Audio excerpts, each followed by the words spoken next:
PR পদ্ধতি নয়, বিদ্যমান পদ্ধতিতেই বিএনপি নির্বাচন চায় বলে জানিয়েছেন বিএনপির স্থায়ী কমিটির সদস্য মেজর অবসরপ্রাপ্ত হাফিজ উদ্দিন আহমেদ।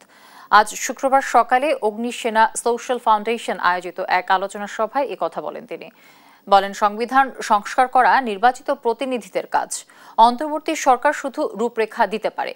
এ সময় তিনি আরো বলেন, কিছু কিছু রাজনৈতিক দল আগামী জাতীয় নির্বাচনে তাদের জামানত বাজেয়াপ্তের ভয়ে নির্বাচন বিলম্বের চেষ্টা চালাচ্ছে। এ সময় তিনি 1 বছর পার হলেও পুলিশ সংস্কার হয়নি উল্লেখ করে তারা নির্বাচনে কতটা কার্যকর ভূমিকা রাখবে তা নিয়ে সন্দেহ প্রকাশ করেন। আজব আজব থিওরি দিয়ে নির্বাচনকে বিলম্বিত করা বা নির্বাচন যাতে না হোক সে ধরনের পরিবেশ সৃষ্টি করা মোটেই কাম্য নয়। আমরা আশা করব জনগণের রায়ের উপরে সবাই আস্থা রাখবে। জনগণ, গণতন্ত্রের তো মূল শক্তি হলো জনগণ। জনগণের প্রতি যদি আস্থা না থাকে এবং নির্বাচনের প্রতি যদি তাদের কোনো আস্থা না থাকে, তাহলে এদেশে কিভাবে তারা গণতন্ত্র প্রতিষ্ঠা করতে চায়?